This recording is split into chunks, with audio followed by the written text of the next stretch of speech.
This is Hittin' 50, the fitness and wellness podcast serving the over 50 community.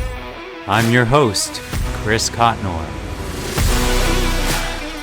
Welcome to episode 8 of the Hittin' 50 podcast. I'm your host, Chris Cotnoir. This week's episode is focused on metabolic health, and as usual, I have a packed episode planned for you. First, I have a conversation with a dual purpose with the host of the Secret Life of Cookies podcast, Marissa Rothkoff. I interviewed Marissa about her energy cake, and then she turns the tables and asks me a few questions for her podcast. I then pivot to Linda Magid, who discusses the benefit of HIIT workouts. And finally, I join personal trainer Christine Boyers-Azaro in the gym for our segment In the Gym with Christine, where she demonstrates several exercises using the TRX suspension trainer. Before we get to the episode, I just want to remind you that if you are enjoying the podcast, please rate, review, and subscribe. And please tell your friends to listen. You can follow me on Twitter at @CCotnoir, Facebook at Christopher Cotnoir, LinkedIn at Chris Cotnoir, and Instagram at @CCotnoir. You can also subscribe to my Substack newsletter at hittin50.substack.com and to the Hittin' 50 YouTube channel, which is linked to in the show notes. Now, on to the show.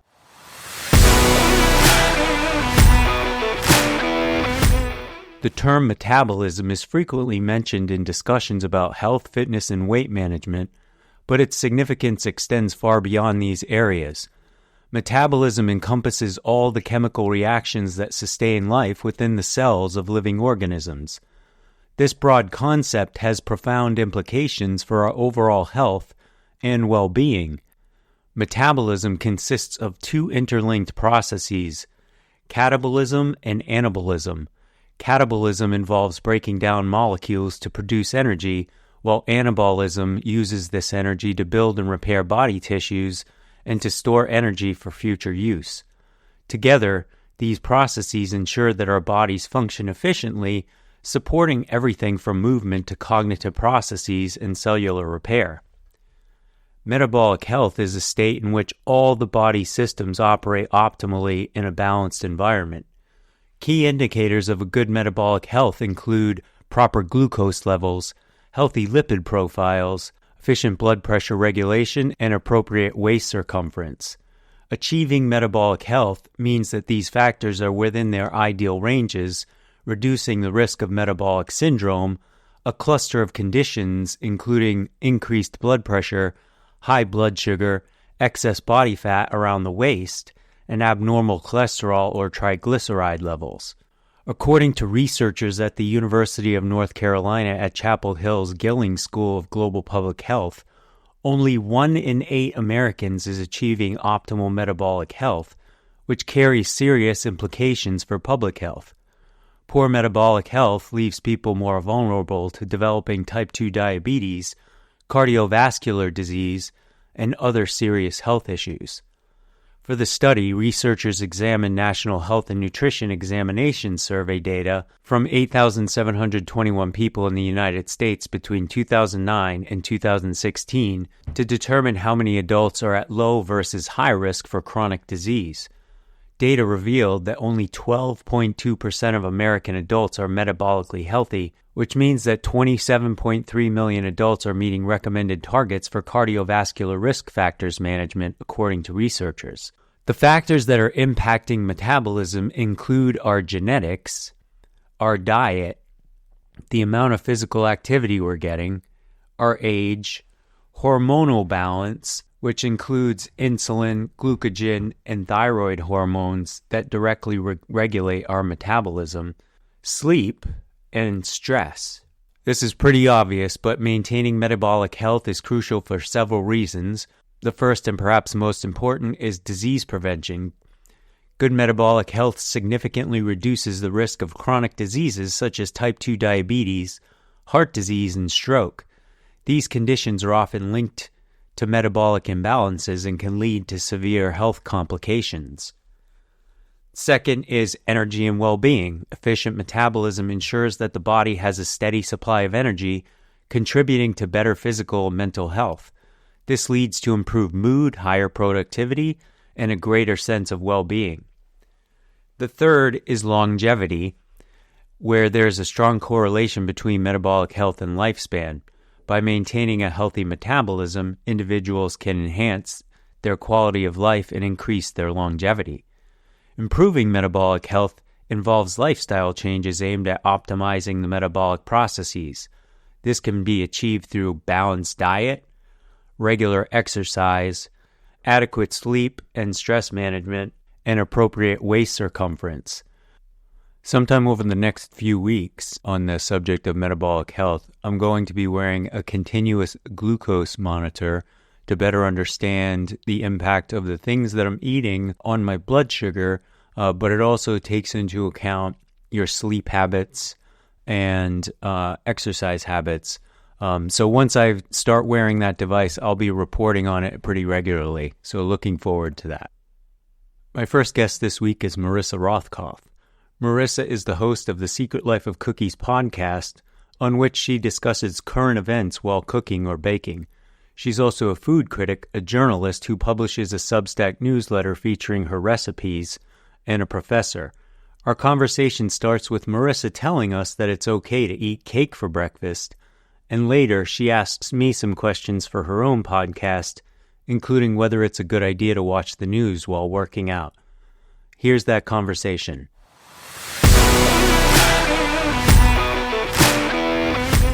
Hi, I'd like to welcome Marissa Rothkoff to the show. Marissa is the author of the Substack, The Secret Life of Cookies.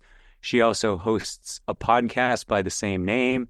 She's a journalist, and she's a food critic, and also does a little teaching. So welcome to the podcast, Marissa.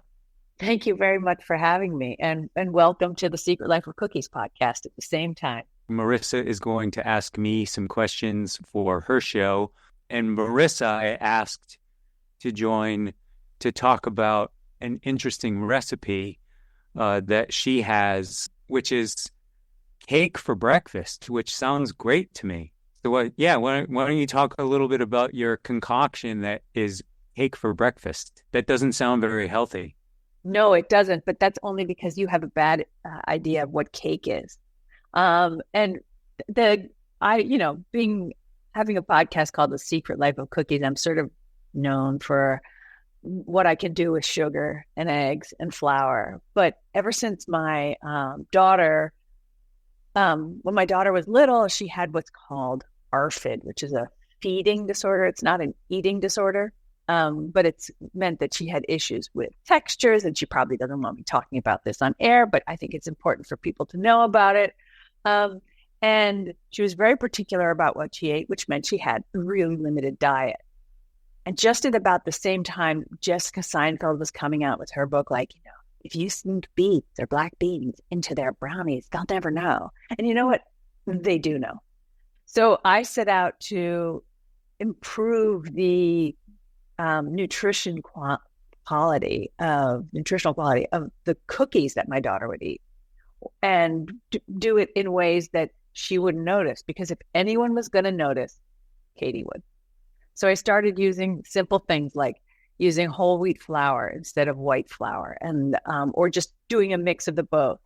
Whole wheat flour. Sometimes you can take a recipe that has white flour in it, and you can just divide it equally between whole wheat flour and oat flour, and you get a really good, nutritious cookie, right? Because that means you're adding a lot of fiber to it, soluble fiber, which comes in whole wheat flour.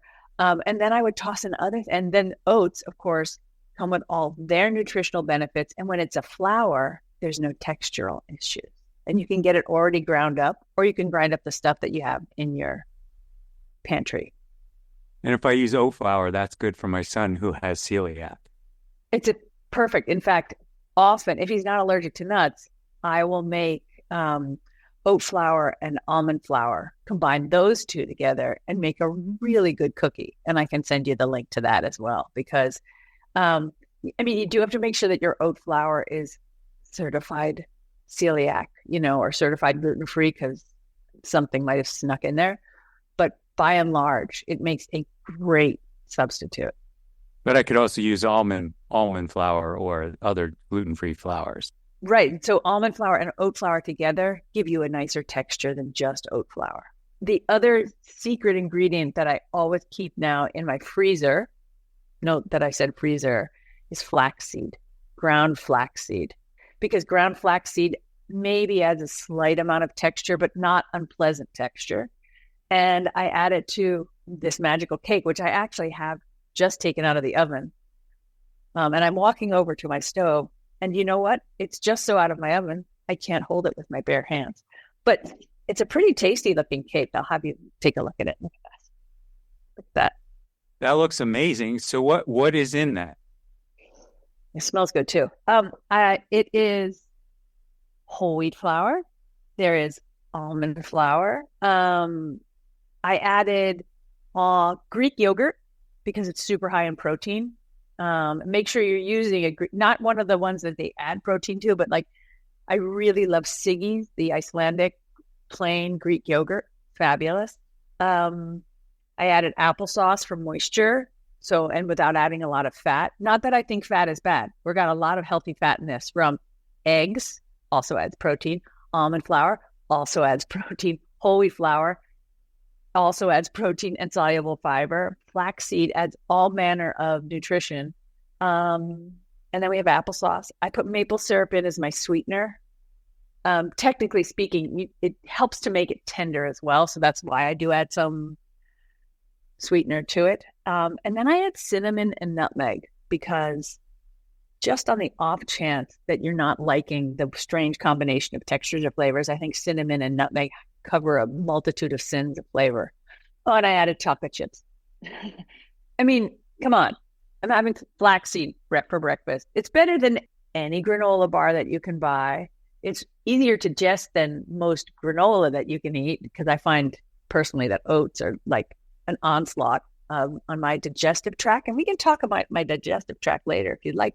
It just makes for a really great cake. Has a nice texture and it keeps for the week. So you can cut off a slab, go off, and it has carbs too, which everybody's all like protein.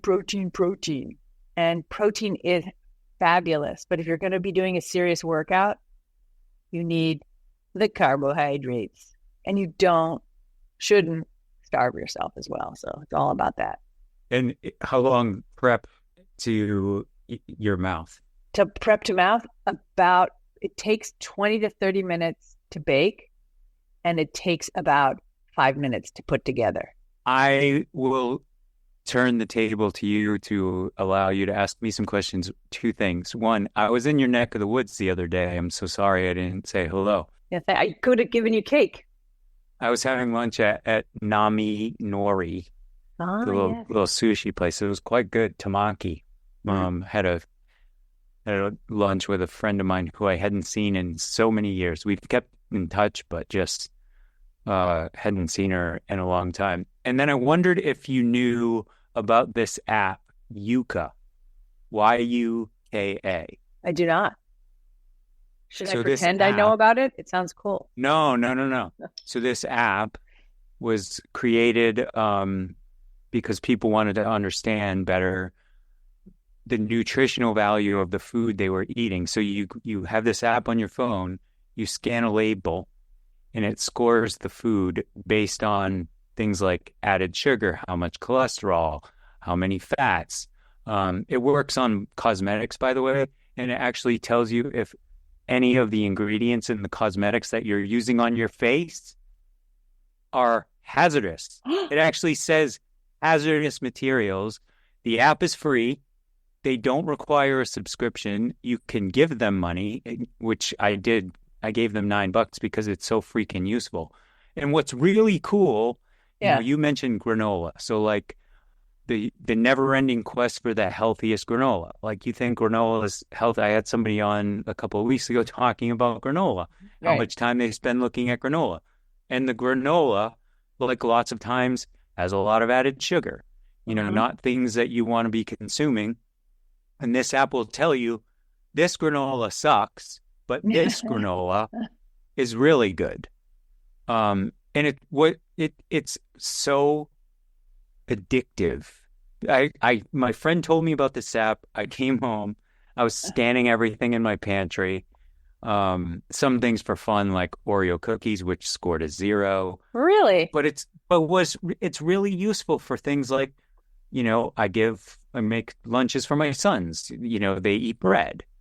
What's the healthiest bread? Because bread is like all over the place, and they just released an update to the app that will tell you by category, like, you want to know what the best ice cream is, it'll tell you what the best ice cream is, things like that.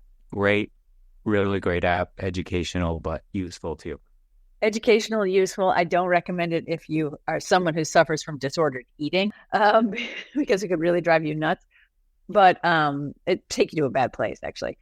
But what a great thing, because normally with recipes that I create, I have to like run them through some sort of nutritional thing, and I wonder if I can enter my own recipes into it. So that's good. Yeah, that's a good question. I don't know actually if you can or you can't. Because even like doing this recipe, I was like, well, I'm adding almonds and I'm doing whole wheat flour, and that must have lots of protein and Greek yogurt, and it was pretty good. But then I put in 3 tablespoons of flaxseed, and it just bumped it right up, like made it much more protein rich. And we eat protein because why, Chris? Because it builds muscle. Right. And repairs muscle. And it gives you a feeling of satiety. It makes you feel full longer, especially if you're eating it with some whole wheat flour. That's a really hard word to say out loud in front of people. You yourself have a podcast and a Substack called HIIT 50, as in the HIIT 50. Why did you start it? I mean, here you are, executive producer of the DSR network, among other things that you do, father of 2, and you're like, okay, let me start a podcast about fitness. Yeah, so I started the Substack a couple of years ago, and it was really 2 reasons. One was it was an outlet from all of the politics and bad news of the world. Right. And 2, it allowed me to share what I've learned over the years in my own sort of fitness/health journey. The podcast is only about, I think this week will be episode 8. Mm-hmm. So I'm not quite as accomplished as yourself in the podcasting world. Pish posh. But I'm the podcast gives me an opportunity to speak to people like you, because I'm not going to drone on about, subjects. People don't want to listen to me talk. They'd rather hear people who know what they're talking about. So I bring on, experts in nutrition, in the medical community, personal trainers. And at least they tell me they enjoy it. But I get tons out of it because I get to learn. Right. I mean, like I learned about the Yucca app. I've learned about the importance of gut health. I've learned, this week we're doing metabolism and metabolic health, which I've done tons of research on. And, I'm also fascinated by the concept of longevity, not in the sense of like, how do we figure out how to live until we're 120, but mm-hmm. from the concept of Healthspan. So Dr. Peter Attia, who wrote this book called Outlive, is a pretty big influence. And while I don't necessarily subscribe to every single thing that he says, I do. His overarching theme is, focusing on exercise, nutrition, sleep, and mental wellness. Mm-hmm. And that's what I try to incorporate in the podcast, whereas the Substack is usually one subject, that I'll build on in the show, but I'll also have additional segments. Earlier in my career, I started a website for Condé Nast called Fizz, which is no longer in existence. The only one that survived that little spurt was Epicurious, but it was all about food and nutrition and fitness. The Fizz app got me I'd already was vested in food, but then I became much more vested in food, nutrition, and health. And from what I've seen, the 4 pillars are exactly as you mentioned them: sleep, mental well-being, nutrition, and exercise. And when you are starting from scratch or restarting, because a lot of us over the age of 50, I know I don't look it, but you're supposed to throw out compliments at this point when a woman says, never mind. Anyway, we get to this age. I never know what to say because I don't want to get in trouble. That's fair enough. Fair enough. Yeah, you're right. That's actually wiser. It's really hard to you're suddenly like faced with aging. Maybe you have aging parents and you've watched them age and you're like, oh God, I don't want to be like that. I want to be able to stand up. I don't want to fall over, this, that, the other thing. But it's easy to become so overwhelmed by all the things that you must do in order to be well. So like, how do you like calm yourself down and get started? Yeah, it's a great question. I think about that a lot actually, because to your point, yeah, if you're it's like anything else. If you're looking at this holistically, it can be daunting. I have to eat well. I have to sleep better. I have to take care of my mental wellness. I have to go out and see people, and I have to exercise on a daily basis. We talk a lot about establishing habits, and in any one of those areas. I mean, a friend of mine who, he's a pretty big influence on me because he's really into holistic health. He's done a lot of types of tests, meditation retreats. He really spends a lot of time exploring sort of the why and like what's going on in his body, what kinds of foods can and can't he digest, things like that. And he's like, these things aren't hard. I mean, you have to exercise, you have to eat well, you have to sleep better, but something's blocking. And we always talk about establishing the habit. So if somebody's like starting cold, let's talk exercise first. It doesn't take more than 5 minutes a day. It's literally just making the time, building it into your schedule. And again, I see that can be daunting, but it's 5 minutes. You can go for a walk for 5 minutes. You can probably not scroll through Netflix as much as you are. And with eating, you're already eating. It's just changing the way that you approach food. And again, I know it's not necessarily easy. The person that I usually have on who talks about nutrition says the same kinds of things. Start with, one good meal. Start with 2 good meals. Over time, your gut microbiome actually adapts to you eating healthier, craves those foods.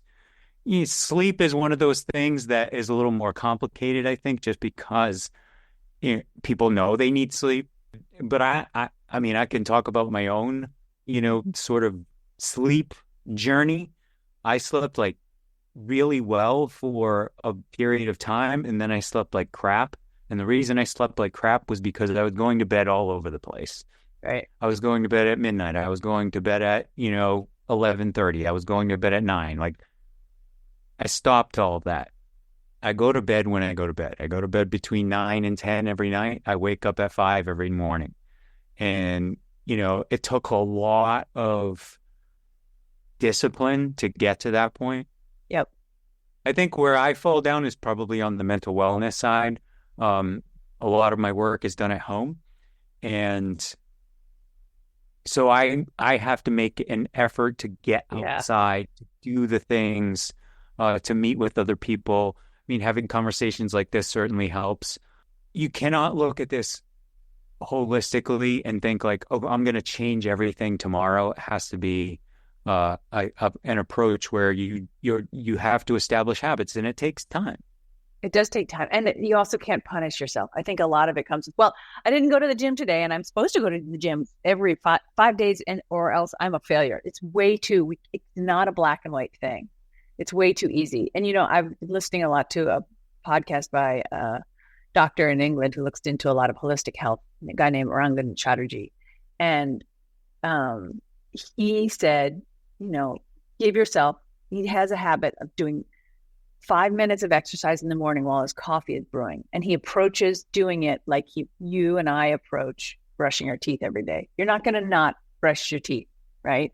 And it does the same amount of good for you as doing these 5 minutes of like, and he does like easy things like push-ups against the countertop and all sorts of things that you can do in your kitchen while you're getting ready. And I'll put a link into that. You should interview him. Please do that. Yeah, no, that would be great. But he's 100% right. I mean, that's exactly what you need to do. Mm-hmm. You need to figure out, you know, I spend, like you said, I have 2 kids. We have a podcast network. We produce 12 shows, you know, a week, which turn out to be, you know, 15 to 20 episodes. There's a lot going on, and, you know, and then I do this podcast, and I do, you know, my Substack, you know, so I have got to be buttoned up in my time, and it's not, I prioritize it. That's the other key. You have to prioritize these things. You have to figure out, like, why am I exercising? You know, exactly. And write it down. Like it just can't be like, I need to exercise more. Because if if you're thinking that way, you're not going to do it. You have to literally build it into your schedule. Mm-hmm. Do that every night. I look at my schedule, all my tasks, all my meetings, and where does exercise fit? Like today, could not do it in the morning. Right. So it's going to have to be tonight. And then you have to stick to it. But taking that 5 minutes is huge. It's a big step. Yep. And to that point, I couldn't go to the gym this morning. I joined a new gym, Crunch. My Crunch gym, which I just joined, is $9.99 a month. That is more, as they say on NPR, that's the price of 3 cups of coffee, or 2 if you get the venti. You know what I'm saying? And it's an incredible community of people. They're all working out, all different body types. It's not all just people with like incredible abs, which I will never have. But I also want to point out that I put on my gym clothes. I'm showing you my pink or raspberry leggings because I'm going to go to the gym, and this is my way of making sure that I do it. Because otherwise they're kind of, you know, they're not that comfortable. I have one question for you because I know you have to run or light jog. Wait, I just want to mention, putting on your gym clothes is a big step in the, you know, I look at things in terms of motivation, intent, mindset, and execution. And by putting on your gym clothes, you're showing intent. You know, you're getting into the proper mindset. Now you have to go to the gym, which, you know, where execution kind of falls in. So just getting dressed is a big step. Right. And actually having to drive there instead of going into my basement somehow. Also, my basement smells like cat urine. But having to go there is much more sort of like, this is an event that I'm doing for me. And it actually has really helped to motivate me. It's also helped that my neighbor next door, who's a physician, is like, shall we go to the gym? And I'm like, okay, doctor says go. So I've been going. So just assume that my neighbor is telling all of us to go to the gym. I have one question for you that brings us all back to politics before you have to go off into the morning. Is it healthy to watch the news while you're at the gym? I get to the gym and it's Fox News, CNN, all of it right in front of me in a row of televisions. Is that healthy for me? I personally do not watch TV at the gym. I listen to music and follow, you know, I've made no secret that I think it depends on the person. If you can, you know, work out and, you know, digest the news without getting stressed over it, it's probably fine.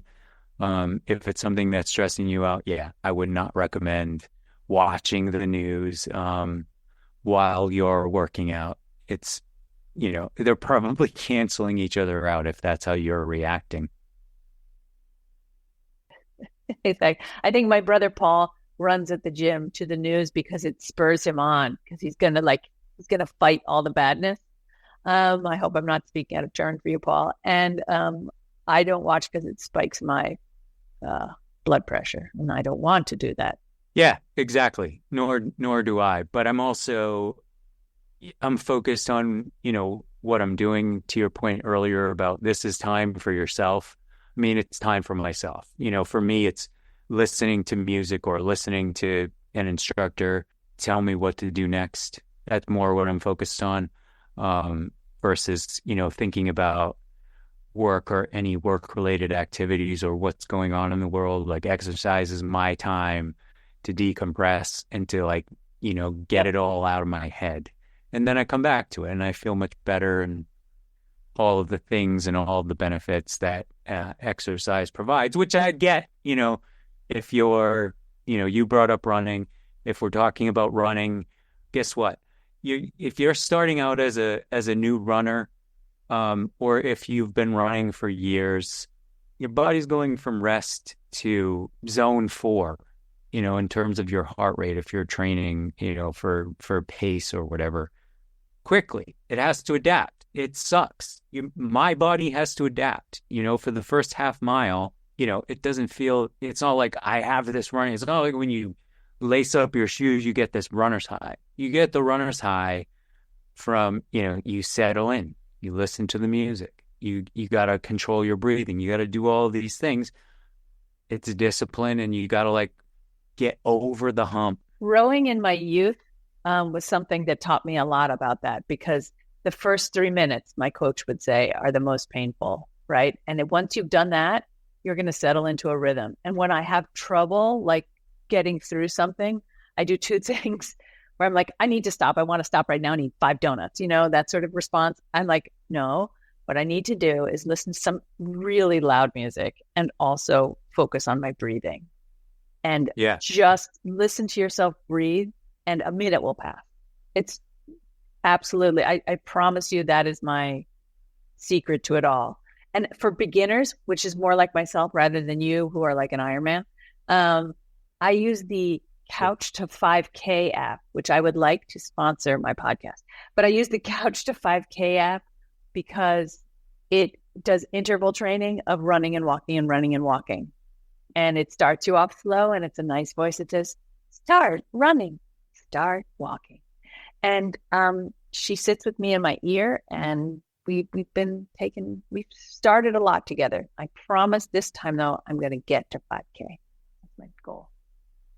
Because I hate running. I love weightlifting. I love all the things. But, like, the whole jog shuffling,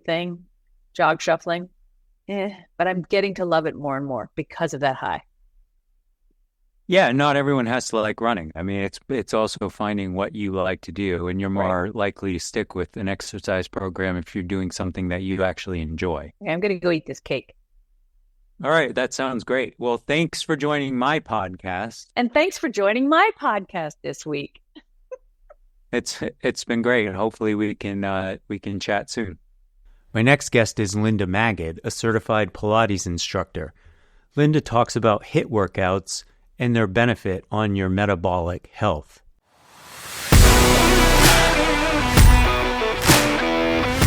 I'd like to welcome back Linda Magid to the show. Linda is a certified Pilates instructor, and I'm happy to have her back. So welcome.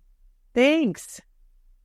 This week, we're talking about metabolism and metabolic health. And one of the things that I kind of talk about because of the influence of Dr. Peter Attia is VO2 max. One of the things that can help is, and will contribute to your metabolic health, is HIIT workouts. So I kind of wanted to throw that open-ended question out to you about the benefits of the HIIT workout. Thank you. Yeah, it's a deep conversation. I do have a training in HIIT, even though, my focus is Pilates and I do lots of other types of group fitness. So I do know about HIIT, and it is an excellent program. First of all, HIIT means high intensity interval training. Research has found that the benefits of interval training, you can increase basically your maximum rate of oxygen consumption. Okay. So I've talked about previously the impacts of aging on your lungs and your heart. So essentially that means you take in less oxygen, you process less oxygen, and you're just not as efficient. So HIIT programs can make you more efficient. with your heart and your lungs. You also get a greater adaptation of type 2 muscle fibers. So you have two different kinds of muscle fibers. These are considered your power fibers. So you're increasing your strength, essentially, your overall strength in your everyday life.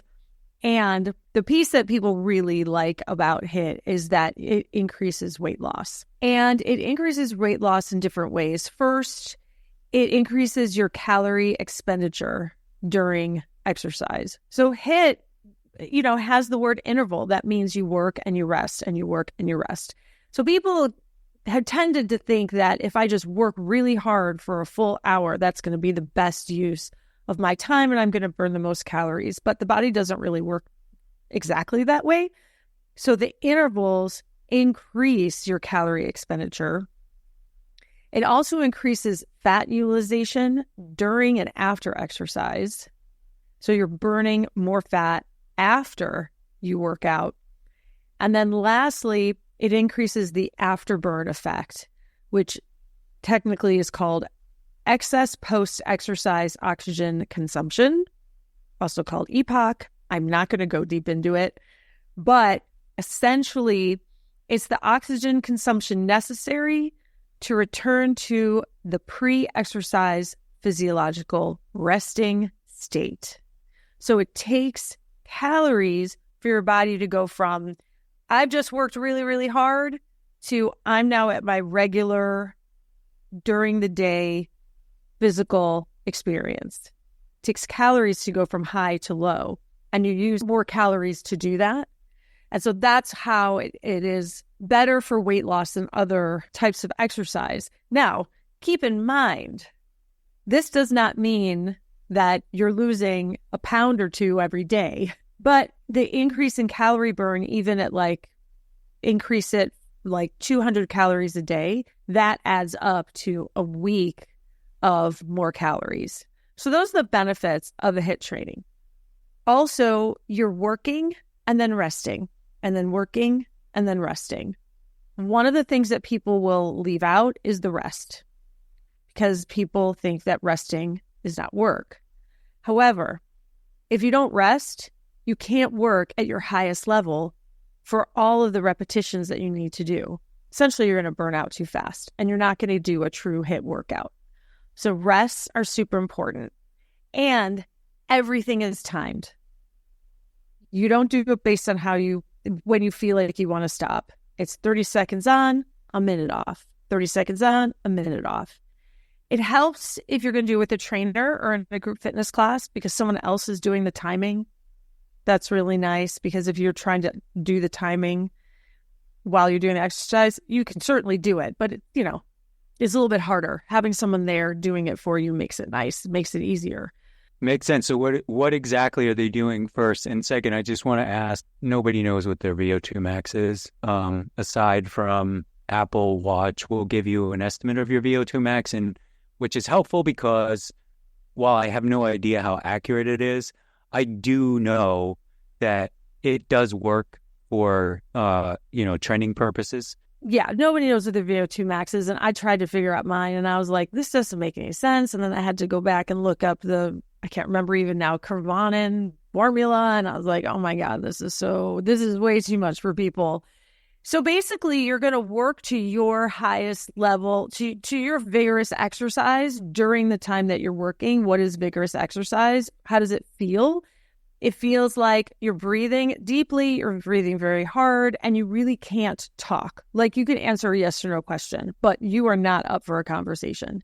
So you want to make sure that whatever you're doing, it's at vigorous exercise. And just as an aside, women tend to overestimate how hard they're working.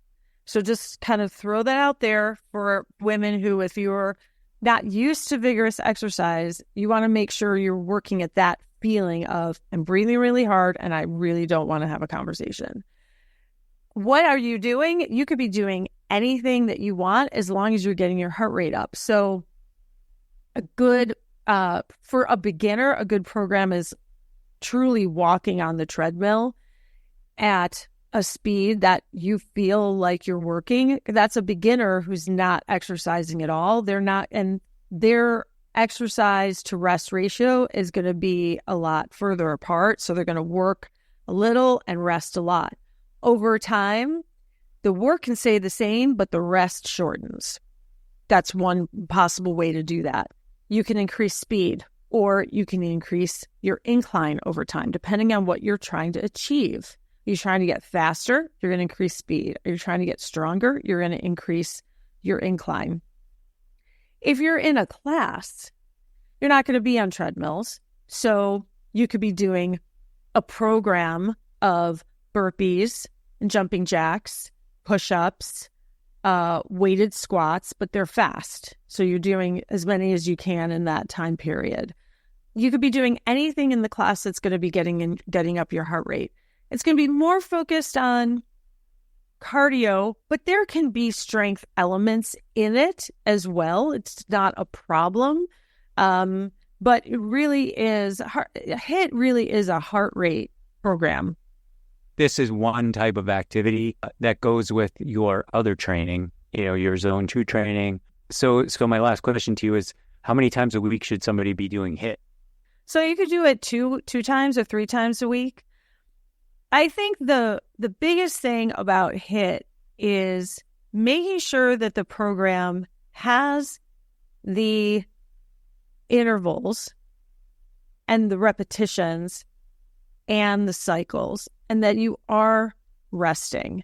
That was my biggest takeaway in learning about HIIT is people want to skip those. Don't skip those. The other thing is over time, you want to increase the work. Well, Linda, thank you so much for joining this week. I really appreciate it and hope to see you next week. Thanks. My final guest this week is Christine Boyers-Azaro. I spent some time with Christine at the gym where she demonstrated some simple exercises using the TRX suspension trainer. As we did last week, we've published a number of videos on the HIIT and 50 YouTube channel that walk you through these exercises.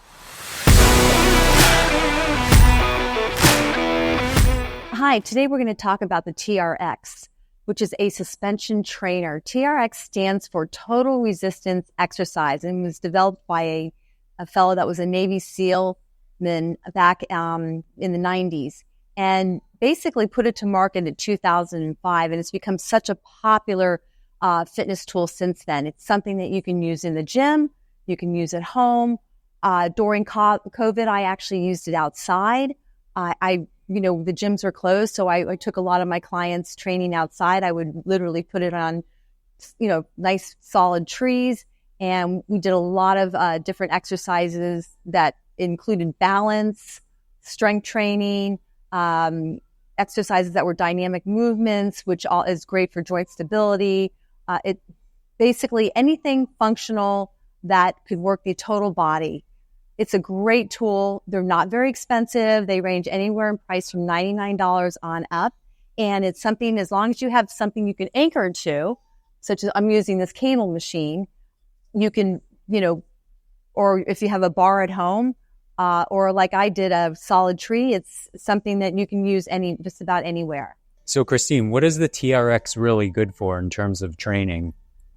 It's good for total body. You can use it for stretching, flexibility. You can use it for strength resistance. You can use it for balance. Obviously, it's a core centric exercise, or I should say tool. It's got a variety of benefits that you can utilize it for. And then the strap itself, it must be fairly easy to set up, because you mentioned that during COVID you trained people outside using TRX while it was attached to a tree.